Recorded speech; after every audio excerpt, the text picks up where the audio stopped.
കൊച്ചു കൂട്ടുകാരെ, നമുക്കൊരു കഥ കേൾക്കാം. കഥയുടെ പേര് ആനക്കുട്ടിയുടെ സ്നേഹം. എല്ലാവരും ലൈക്ക് ചെയ്യാനും സബ്സ്ക്രൈബ് ചെയ്യാനും മറക്കരുത്. ഒരിടത്ത് ഒരു ആനക്കുട്ടി ഉണ്ടായിരുന്നു. അവൻ്റെ പേര് മല്ലു എന്നായിരുന്നു. ഒരു ദിവസം മല്ലു കാട്ടിൽ കളിക്കാൻ പോയി. അവിടെ ഒരു പൂച്ചക്കുട്ടിയെ കണ്ടു. പൂച്ചക്കുട്ടി വളരെ സങ്കടത്തിലായിരുന്നു. അത് കാട്ടിൽ തനിച്ചായിരുന്നു.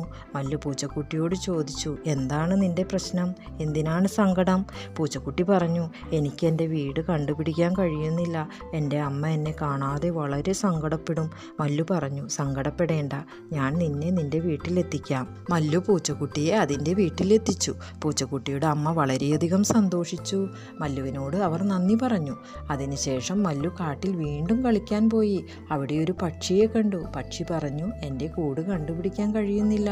അപ്പോൾ മല്ലു പറഞ്ഞു, വിഷമിക്കേണ്ട, ഞാൻ നിന്റെ കൂട് കണ്ടുപിടിക്കാൻ നിന്നെ സഹായിക്കാം. മല്ലു പക്ഷിക്ക് അതിൻ്റെ കൂട് കണ്ടുപിടിച്ചു കൊടുത്തു. പക്ഷി വളരെ സന്തോഷിച്ചു.